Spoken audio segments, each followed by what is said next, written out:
Со инвестиции од 18 милиони евра МЕПСО ќе подобрува преносната мрежа во земјава. Компанијата склучи договори со 5 компании избрани на меѓународни тендери согласно процедурите на Европската банка за обнова и развој за изградба на 4 далноводи поставени на 360 челични столбови, како и модернизација на трафостаници во преносната мрежа. Ќе градиме над 100 километри нова далеководна мрежа на 110 киловолтно напонско ниво.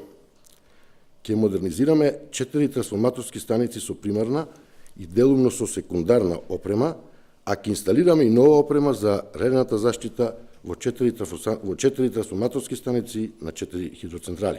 По 65 години користење на најстариот функционален далновод што ги поврзува трансформаторските станици Скопје 4 и Велес, конечно ќе биде заменет со нов. Нови 110 киловолтни далноводи ќе бидат изградени на трасите меѓу трафостаниците Битола 1 и Прилеп 1, како и трафостаниците Велес 1 и Овчеполе. Овие 3 далноводи ќе ги гради компанија од Загреб, Хрватска.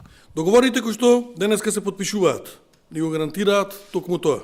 Надградба на преносниот систем на електрична енергија, кој треба да понуди стабилност и одржливост на електропреносната инфраструктура во државата. Компанија од Србија ќе го гради новиот 110 киловолтен далновод на трасата меѓу трансформаторските станици Штип и Овчеполе. Модернизацијата на трафостаницата Валандово ја доби домашна компанија, а на онаа во Осломе ревитализацијата ќе ја врши албанска компанија. Од МЕПС уверуваат дека рокот за изградба на новите далноводи бил 18 месеци, инаку новите инвестиции значајно ќе зголема доврливоста на системот, а новата опрема би ги ставила на минимум трошоците за одржување.